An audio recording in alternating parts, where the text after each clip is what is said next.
At his parents' 35th wedding anniversary, Nathan stood up not to give a toast, but to expose a lie. For 2 years, he had quietly sent money to support them. His sister took the credit, and everyone believed her. But what happens when the quiet one finally speaks? Nathan Kim was the kind of boy who never needed reminding. He remembered to brush his teeth, to say thank you, to finish his homework before dinner. At 8 years old, he already understood that quietness was a form of safety, and that safety often meant being out of the way. He was the older child, the responsible one, the calm center of a household that often spun in orbit around someone else. Nathan Kim turned 8 the year his parents forgot his birthday. Or rather, they didn't forget it completely, they rescheduled it. Lily had a fever, and that was enough.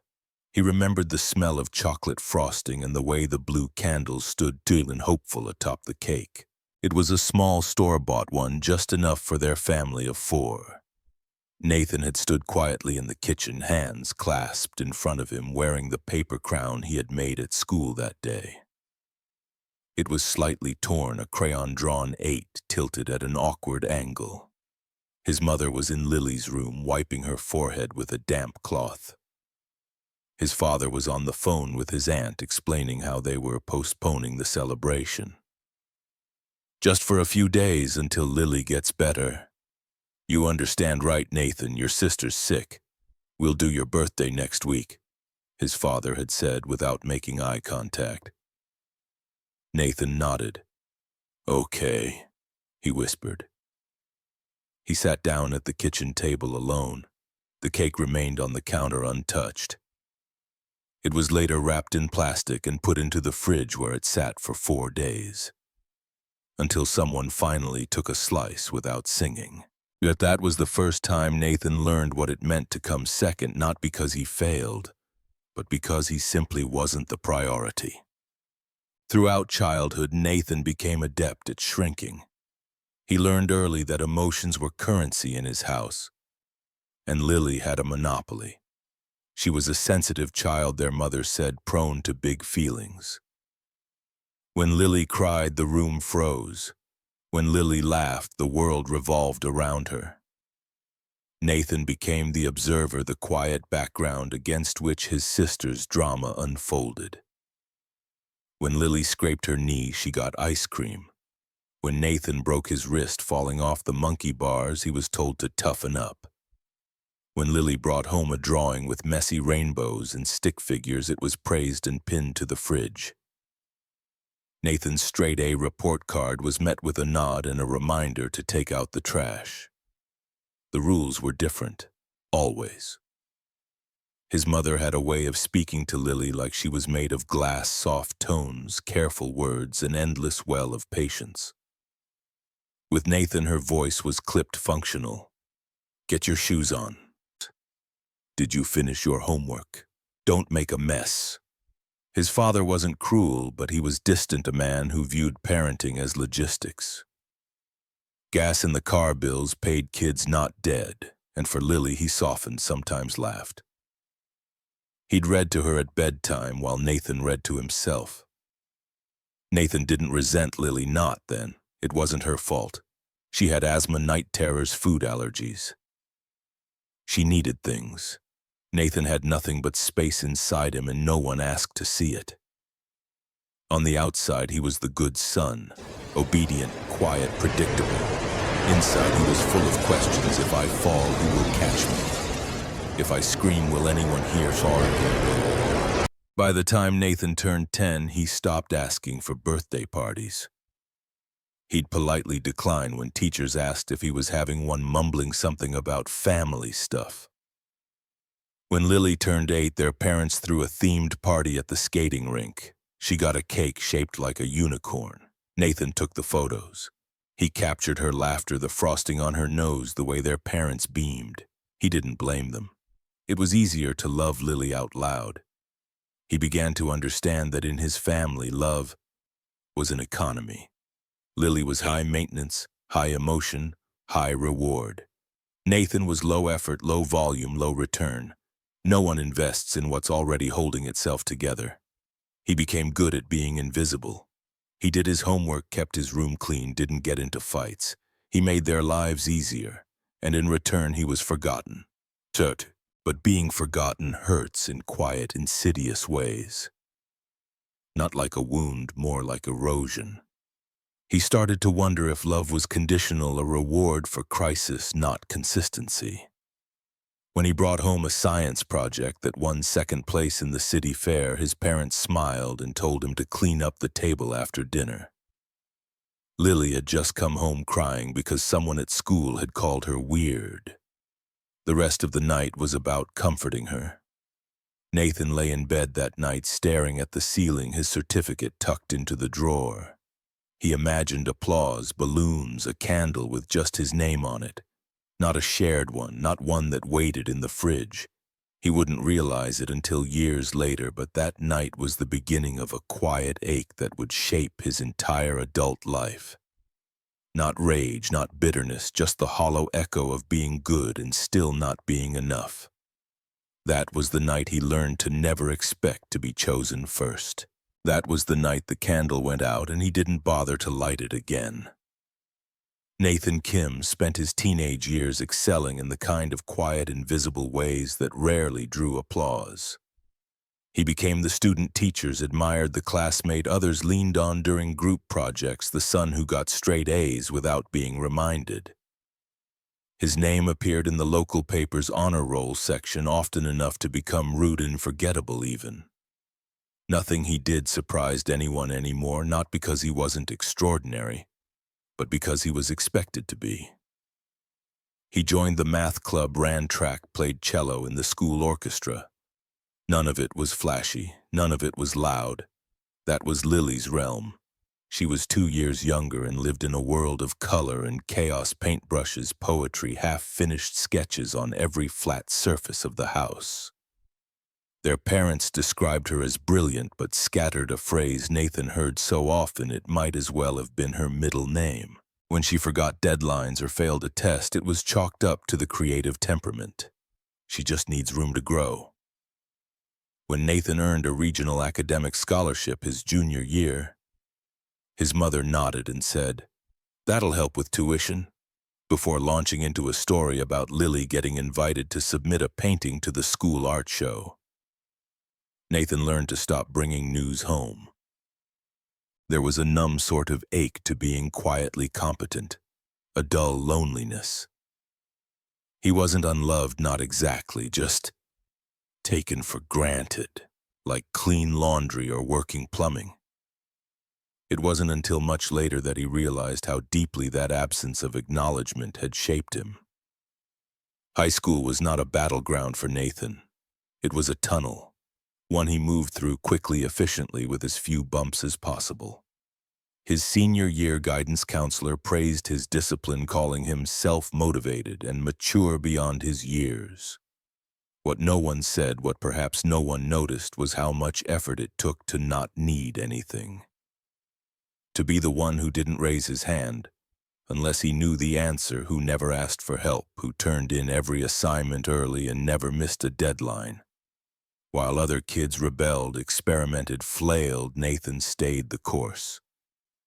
He figured if he couldn't be chosen, he could at least be dependable. When college acceptance letters arrived, Nathan was accepted to multiple top-tier schools. He chose one far from home, not out of anger but self-preservation. He told himself he needed to focus, to study in peace. But deep down he needed distance, a chance to see who he might become outside the shadows. He left with a single suitcase, a well-worn laptop, and no send-off party. His father helped carry his bags to the bus station, shook his hand awkwardly, then returned to work. His mother reminded him to text once a week. Lily was still asleep. Freedom, when it came, was strangely silent. At college, Nathan found space. For the first time, he lived in a place where no one knew Lily, where no one compared his achievements to anyone else's. His professors noticed him. His roommates respected him. His advisors encouraged him to take on more, to believe he had something unique to say. But with the distance came a new emptiness. Without the noise of his family orbiting Lily, he had to face the quiet inside himself. And it was vast. He made friends but rarely let them in too deep. He dated but nothing stuck. People described him as kind, dependable, solid, but never passionate, never vulnerable. He didn't know how to be those things. He worked 2 jobs during undergrad, not because he had to, but because he didn't know how to be idle. Idleness felt dangerous, like he might hear his own thoughts too clearly. He graduated with honors, debt-free, and a job offer in finance before he even walked across the stage. He sent his parents a photo of his diploma. They responded with a thumbs-up emoji and a message, "Proud of you. Lily says hi." Nathan looked around at his life at 22 and saw something remarkable: order, control, achievement. He had built everything from scratch. He was everything he was supposed to be. And still something was missing. It would take years for him to name it, years more to grieve it, but even then, in that moment of triumph, he felt it. The ache of being unremembered. Not failed, not dismissed, just unseen. And that was how Nathan Kim, the boy who never needed reminding, became the man who reminded no one of himself at all. By the time Nathan Kim turned 30, his life resembled the blueprint of success: a spacious apartment in Manhattan, a well-tailored wardrobe, and a position at a respected investment firm. He was the kind of man who replied to emails within the hour, knew the names of the baristas at his favorite cafe, and filed his taxes early. From the outside, he looked complete, but something about that word complete felt dishonest, like a closed door he hadn't quite walked through. His world was tidy, efficient, solitary. He rarely visited home. His job gave him the excuse of being too busy, and his parents never asked for more. They sent holiday greetings, reminded him of birthdays, updated him on Lily's latest creative endeavors. Their messages were warm but shallow, like postcards from a place he used to live. Nathan didn't mind, or he told himself he didn't. He had built a life with clean lines, safe boundaries, and little noise. That was the way he preferred it, until the day he went home. It was late autumn when he visited, a brief, unplanned trip triggered by a conference cancellation and an unusual pang of something like curiosity. He hadn't been home in nearly 2 years. When he arrived, the house looked smaller than he remembered. The siding needed paint. A few shingles hung loose on the roof. Inside, the furniture hadn't changed, but the atmosphere had. There was a heaviness, like a room that hadn't been aired out in months. His parents greeted him warmly, if a bit awkwardly. His mother made tea. His father asked about the subway system. Lily wasn't home. She'd recently moved out, trying to find her own rhythm in a shared artist loft across town. Over the course of the weekend, Nathan noticed small things. A growing stack of unopened mail on the hallway table, expired food in the fridge. A drawer full of unpaid bills. He said nothing, but he started watching. On the final evening of his visit, while helping his mother clean the kitchen, he noticed her struggling to input payment information online. With gentle insistence, he offered to help. That's when he saw it, a credit card statement nearing its limit, minimum payments piling up, multiple late fees. She flinched when he asked about it. "It's fine," she said too quickly. "We're managing, just a rough patch." But Nathan knew numbers, and these numbers told the truths. He returned to New York heavy with thoughts. He didn't judge them. He didn't feel anger or shame, just a quiet ache, an echo of childhood that they hadn't reached out, that they hadn't thought to say, "We need help." Maybe they were too proud, maybe they were just too used to not depending on him. The next week, he contacted an old college acquaintance, Mina Park, who worked in small business banking. She was discreet, efficient, and owed him a favor. Nathan arranged for a monthly deposit to be made into his parents' account. Through a secondary channel, Mina's personal business consultancy. On the books, it would look like a freelance financial grant. He didn't want credit. He didn't want them to know.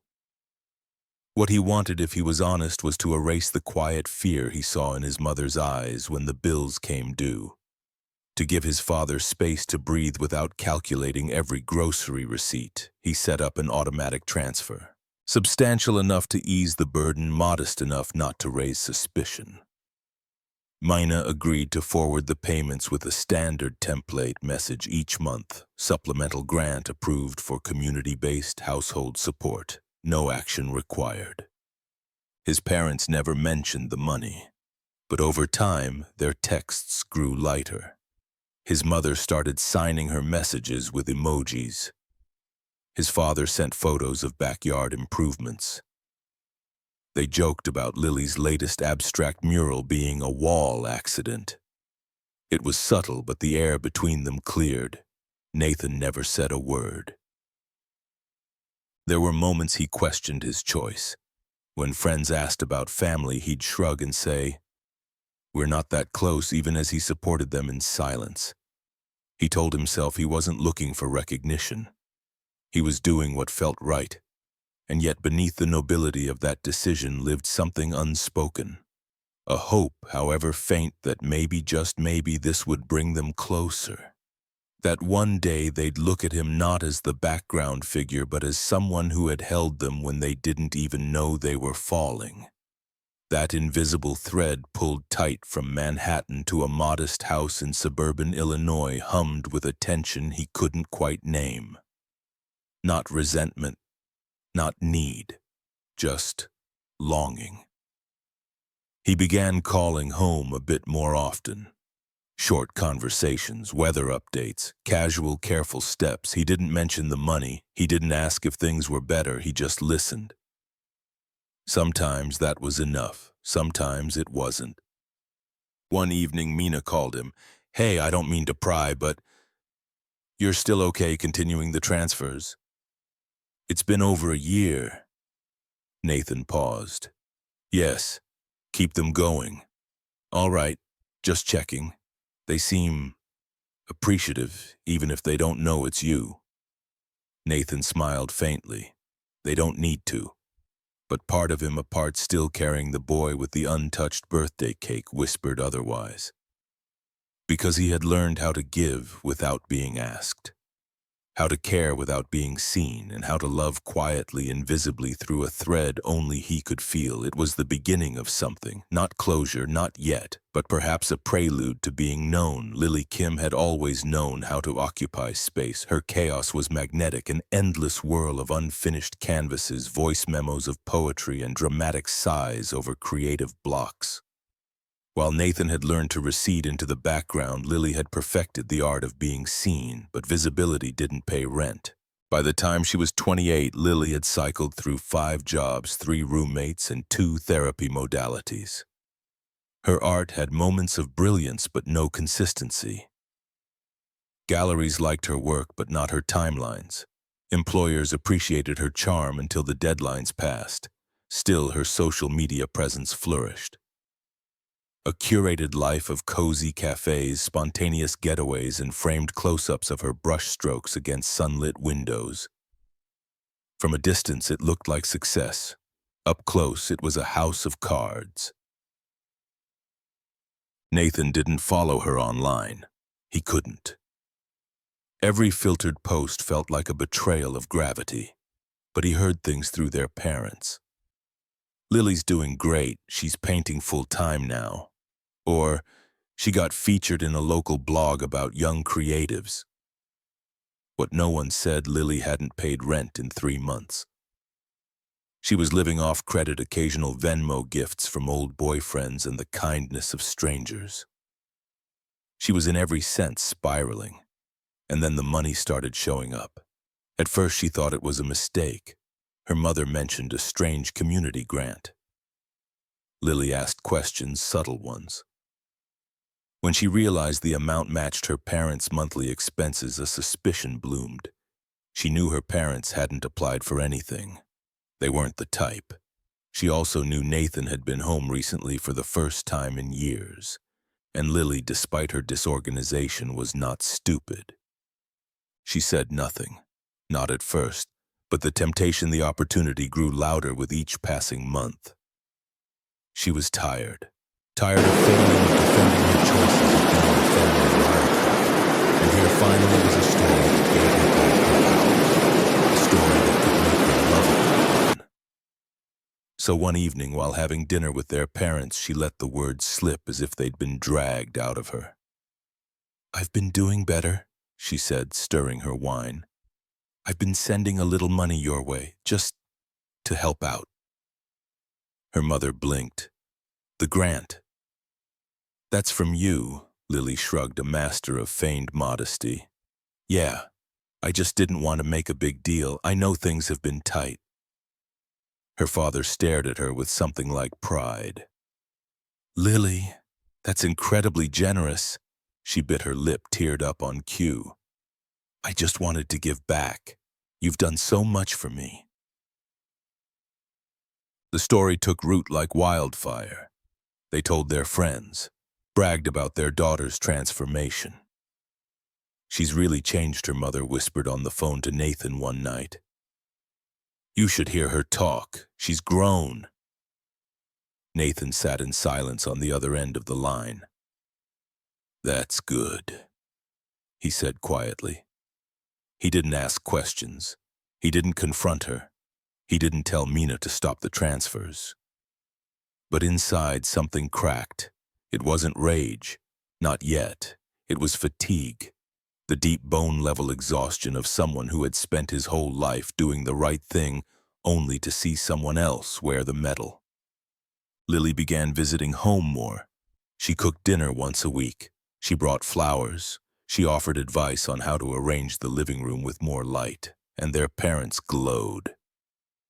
Nathan watched it unfold like a dream he hadn't been invited to.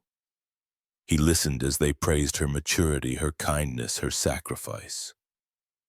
"You always had it in you," their father said once, placing a proud hand on Lily's shoulder.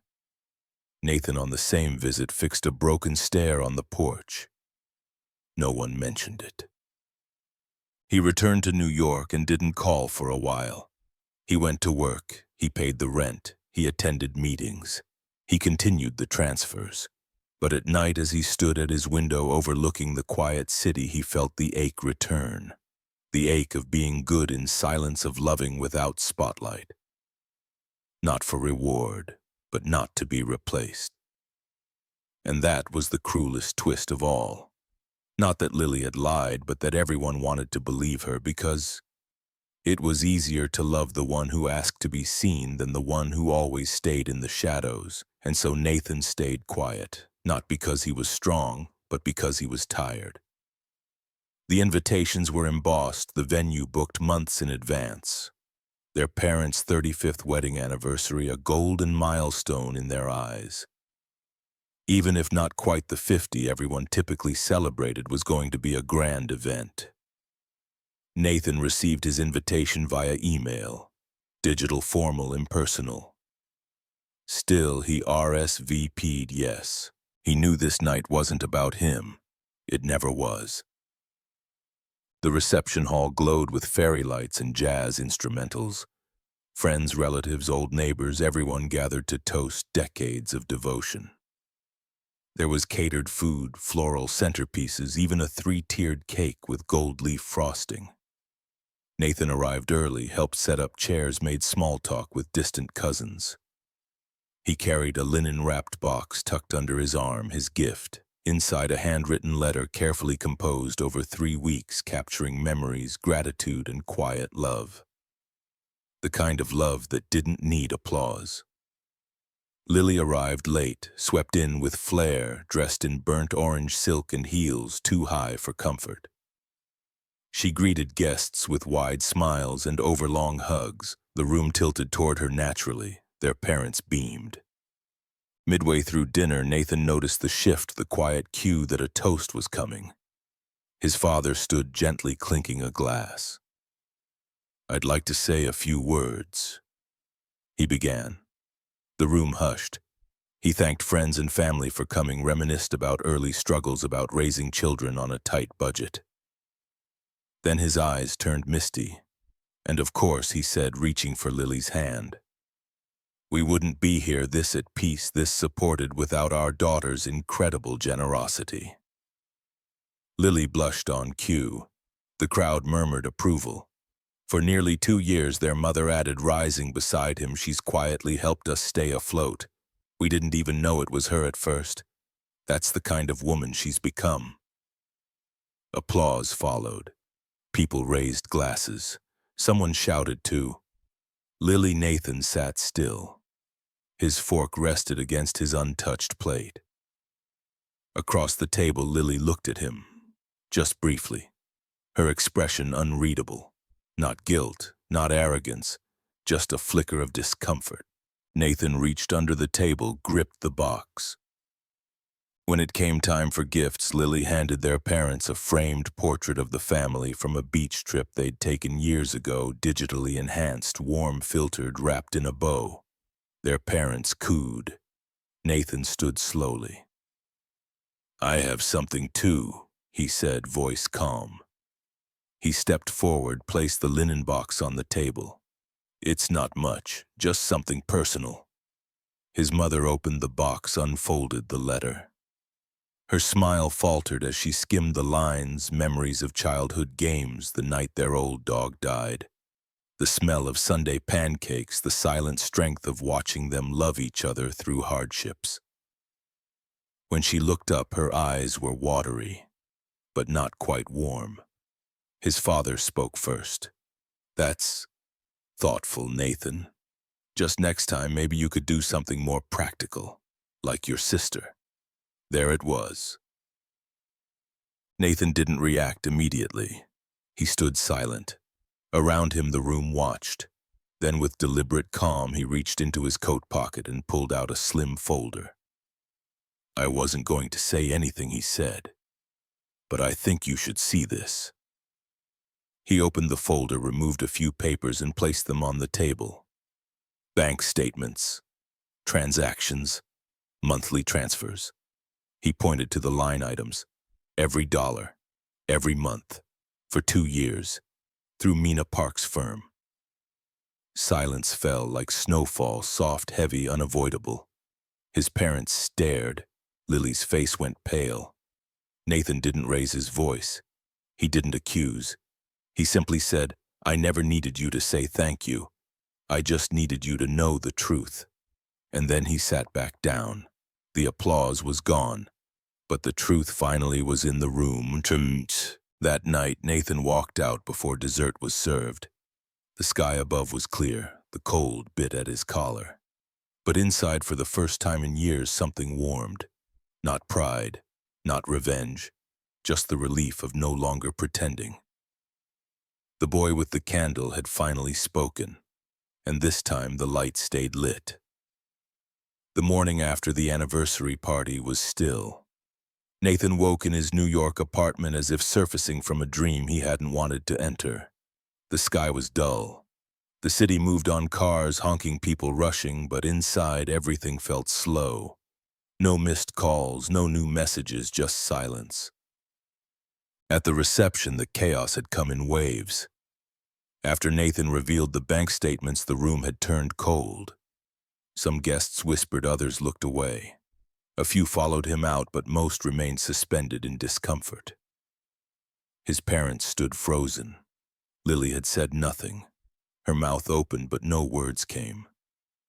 Later, Nathan would imagine all the things they could have said. Maybe his mother could have whispered, "I'm sorry." Maybe his father might have nodded just once. Maybe Lily could have admitted the truth, even with trembling lips. But none of that happened. In the days that followed, the silence grew heavier. He checked his phone more than usual, not compulsively, just habitually. A reflex of someone who still hoped for something. A call, a message, a line of acknowledgement. Nothing came. Instead, what he heard came secondhand. Mina called him 3 days later. "Just thought you should know," she said gently. "Someone from your town reached out, word spreading." Nathan didn't ask what was being said. He already knew. Half the family would call it bravery, The other half would say it was drama. Someone probably said he embarrassed them. Another would say he just wanted attention. Nathan had spent his life trying not to take up space, and the one time he did truthfully, quietly, he was cast as the storm. Lily didn't reach out, neither did his parents. And that somehow was the part that bruised the most.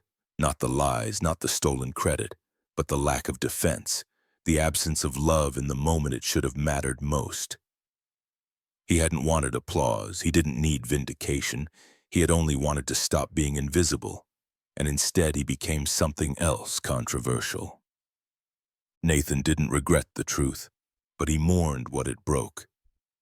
He began spending more time at work, volunteering for extra projects, avoiding weekends. He told himself it wasn't avoidance, it was discipline. But at night, in the quiet of his apartment, he sat with the ache. Not a wound, not rage, just that old familiar feeling of being right and being alone. He drafted texts and deleted them. He wrote a letter to his mother, folded it twice, then set it aflame in a kitchen sink. He rehearsed a voicemail to his father, but never pressed call. Instead, he walked. Miles through the city, through parks and noise and music and everything that reminded him he was not, in fact, forgotten. Just unchosen. And that in itself was a different kind of grief. A week passed. No word. Nathan stood at his window watching the light stretch over rooftops.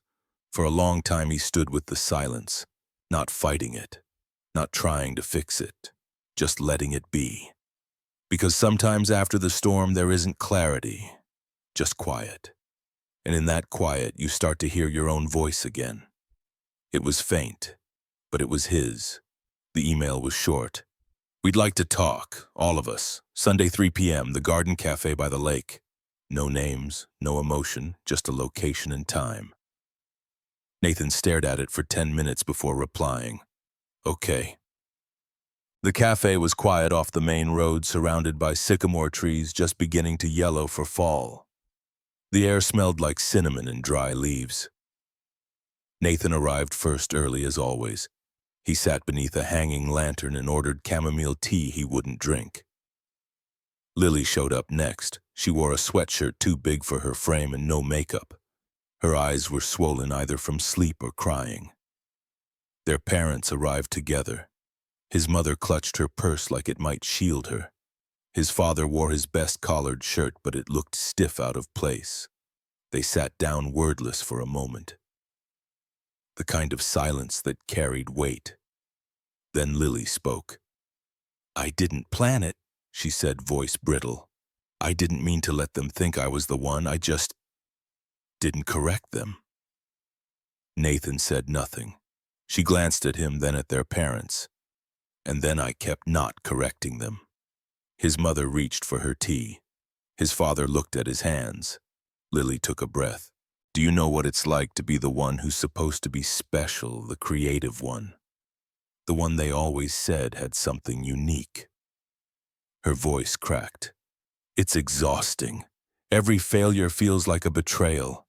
Every time I mess up, I feel like I'm proving everyone wrong about me." Nathan's hands stayed folded on the table. "I didn't take the credit because I wanted to hurt you," Lily whispered. "I took it because for once it felt like I mattered, like I'd finally done something worthy." Nathan's throat tightened. He swallowed. "I don't need an apology," he said softly. "I just wanted to be seen." His voice was calm, but each word cut like glass. To be heard, to not have to perform sainthood just to matter. His father blinked rapidly. His mother's lips trembled. "We didn't mean to," she began. "I know," Nathan interrupted gently. "That's the thing. You didn't mean to, but you did." Lily covered her mouth. A sound escaped her, half sob, half breath. "I thought if I was invisible, at least I'd be safe," Nathan continued. "But that's not living. That's surviving." His father leaned forward, then elbows on the table. You were never invisible to us." Nathan looked at him steady.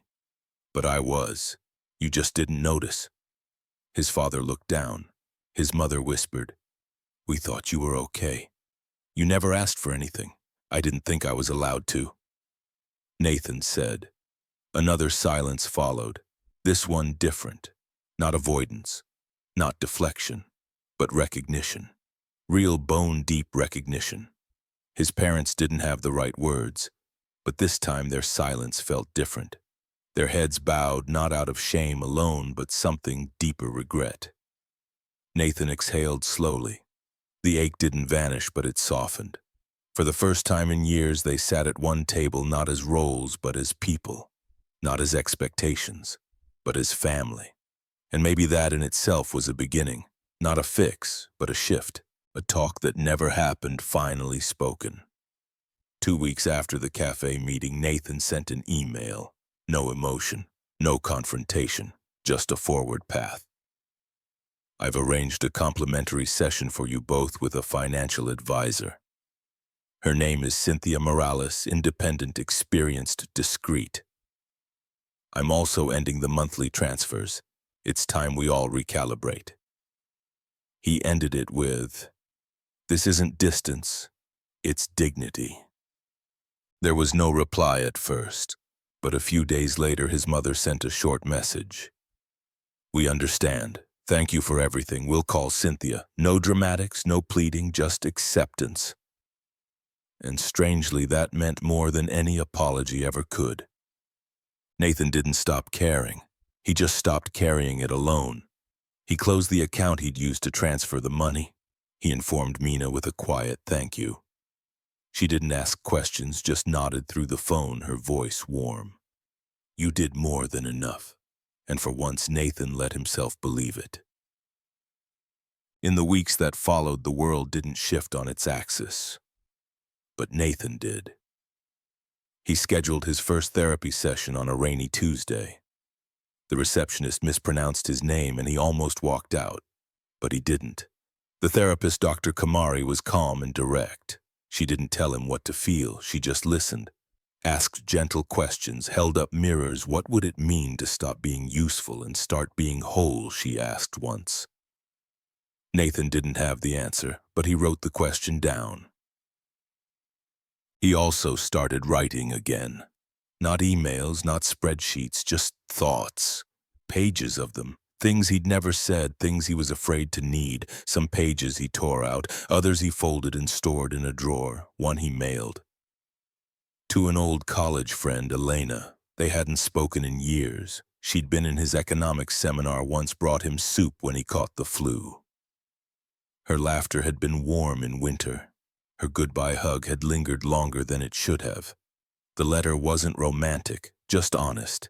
He asked how she'd been, said he'd thought of her lately, mentioned that life had gotten quiet in a way that made him want to listen more. She wrote back, "Meg." It started small, emails, then coffee, then long evening walks through Central Park. Elena asked questions that didn't feel like tests. She didn't flinch at silence. She liked the way Nathan observed the world, how he noticed when a flower bloomed out of season or when a bus driver waited a few extra seconds for an elderly rider. They didn't label anything. Not yet, but something opened. Nathan still called his parents. Not often, but more than before. Sometimes they shared recipes. Sometimes they argued about news headlines. Sometimes they just sat in silence on the line, not needing to fill it. He and Lily weren't close, but they weren't estranged. She sent him a book recommendation once with a note, "Thought of you." He mailed her a sketchpad the next month. It was enough. Nathan didn't become someone else. He became more of himself. Less sharp edges, more stillness, less waiting to be seen, more choosing to stand. He no longer needed to be the silent backbone or the forgotten son. He was a man learning to exist on his own terms, not to rescue, not to retreat, but to simply live. And in that quiet exit, he found something unexpected, a beginning. Nathan sat at his kitchen table late on a Sunday morning, a candle flickering nearby, the scent of cardamom steeping from his tea. The city was quiet for once, just the hum of pipes and the rustle of old newspapers by the door. He took out a sheet of paper. Not his journal this time. A blank one. At the top he wrote, "To Nathan, age 8. He paused. The words didn't come easily at first, but then, like rain slipping from eaves, they began to fall. "Dear Nathan, I saw you that day, the day they moved your birthday, the way your shoulders sank a little when the cake went into the fridge. How you told yourself it didn't matter. I want you to know it did. You mattered. You still do. You didn't have to be quiet to be loved. You didn't have to fix everything to be worthy. You were never less because they needed more from someone else. You were whole even then, and you will be whole again. Love, Nathan, from later, Atubir." He read it once, twice, then folded the paper gently, held it over the flame, and let it go. The ash curled inward, soft and gray. He watched it rise like breath exhaled. It didn't fix anything, but it did something else. It released him. Later that week, Lily called. "I got a job," she said. "Part-time art instructor, after-school program." Nathan smiled. "That sounds like something real." "It is," she replied. "It feels good to earn what I use." There was a pause, then softly, "Thanks for everything, even the stuff I never said thank you for." "You're welcome," he said, and he meant it. He hung up and sat there in the quiet, the kind that used to scare him, but now it just felt honest. Sometimes healing didn't come as a roar. Sometimes it came in quiet check-ins, a book shared, a voicemail returned, a job taken for the sake of purpose, not praise. An email came from his parents a few days after. Subject line, "Still learning." Message body, "We're learning. Thank you." Just that, nothing more. But for once, it was enough. Nathan replied, "Same here." It wasn't a grand bridge, but it was a step, not back into the old roles, but forward into something truer. Thanksgiving came. Nathan didn't fly home, but he sent a pie. They sent back photos, his mother in an apron, his father slicing the crust, Lily on the couch holding a paper turkey she claimed a student made for her. No guilt, no questions, just presence. He sent back a thumbs up. That night, he and Elena went for a walk under soft string lights hung across the neighborhood park. She brought hot cider in a thermos and told him about a painting she was working on. He listened. They didn't need to define what they were. What mattered was that he was here, present, whole. In therapy, Nathan spoke less about what was broken and more about what he was building. He didn't talk about saving anyone anymore. He talked about hiking again, about maybe adopting a dog. He talked about Elena, and for the first time, the future didn't feel like a responsibility. It felt like a season. Something to be entered, not carried. He began journaling again, not to process pain, but to record growth. Little things, the taste of new recipes, a stranger's compliment, moments when he laughed and didn't feel guilty. He even bought himself a birthday cake. One small candle. No party. He lit it, made a wish, didn't tell anyone, just blew it out gently and smiled. At night, Nathan sometimes still lit a candle, not out of grief, but as a reminder of a boy who once watched his light go out, and the man who learned how to relight it, not to prove anything, but just because he could. Nathan's breath came out in short, even bursts as his feet struck the soft dirt path of Central Park's northern trail. It was early, too early for joggers, too late for partygoers. The sun had only just begun its rise, brushing the tops of buildings with a pale gold. He crested the highest point in the park, a modest hill overlooking the reservoir, and slowed to a walk. Hands on hips, he gazed out at the skyline, bathed in gentle morning light. He had come here often as a young man, always pushing himself, always sprinting. But today he walked, and he thought. "I used to think love had to be loud," he murmured. "Turns out the quiet ones just love differently." He thought of his mother's recent email. The awkward phrasing, the unmistakable sincerity. "We're learning. Thank you." He thought of Lily's job, her newfound humility, her subtle gratitude. He thought of Elena, her laughter in the cold, how she held silence like it was sacred. He thought of himself, of the version who never asked, never expected, never received. And he thought of the man standing here now, breathing present, grounded, not waiting to be noticed, not aching to be chosen, just living. The city stretched out before him, alive and indifferent, and somehow that comforted him. It meant he wasn't beholden to it, or to anyone. He sat on a bench by the overlook and took out his journal. Today's entry was short. "I am enough even in silence." He let the pen rest. He stayed there longer than he'd intended. A breeze stirred the leaves around him, and a pair of sparrows flitted through the trees, chasing each other. The sounds of the park waking up, the distant bark of a dog, the buzz of a cyclist's wheels folded around him gently. He thought about the future, not in milestones or achievements, but in mornings like this. Mornings where he felt intact, whole, the kind of morning that asked nothing from him but presence, that demanded no answers, no performance.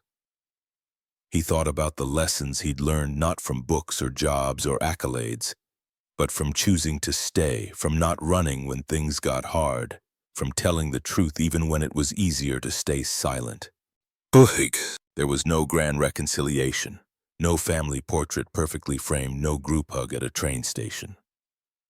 But there were small things: a call from his father to ask about his taxes, a forwarded recipe from his mother, a photo from Lily, her students' clay sculptures lined up on a windowsill captioned, "Little things that hold."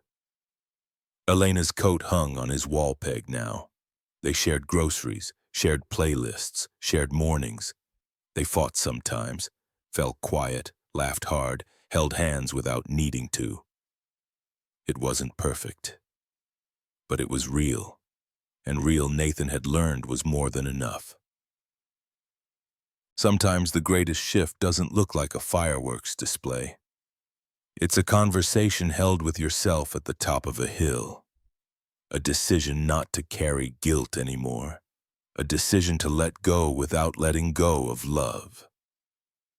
Nathan watched the light over the reservoir brighten, shifting from gray to amber. Clouds parted like a slow curtain, and the city unfurled before him, imperfect but shimmering. He remembered the boy who sat by the fridge on his 8th birthday, watching his candle fade in the dark. He remembered the man who silently supported, silently loved, silently broke. And now he knew silence wasn't absence. It could be space. It could be peace. It could be permission. To listen. To begin again. To feel the sun without apology. To belong not to a version of himself that others needed, but to the truth of who he had always been. He had learned that not all truths needed to be shouted to be heard, that kindness could be quiet, that strength could be gentle, that forgiveness didn't require forgetting, only choosing not to hold the knife by the blade. He stood, took one last look, then jogged slowly downhill, not to escape, but to return. To a life he had shaped, not in protest, not in rebellion, but in quiet choice. Not the loud kind of love, but the kind that endures, the kind that watches someone grow from afar and cheers silently, the kind that folds laundry beside someone and knows that's enough, the kind that holds space. And when he passed beneath the final archway of the path, the morning light hit just right. He didn't look back. He didn't need to. Somewhere within he carried the light now, his own, always, and in that morning's stillness he finally understood not all stories end in resolution, some end in readiness, and that too is a kind of peace. And that peace once found is a light no one can extinguish.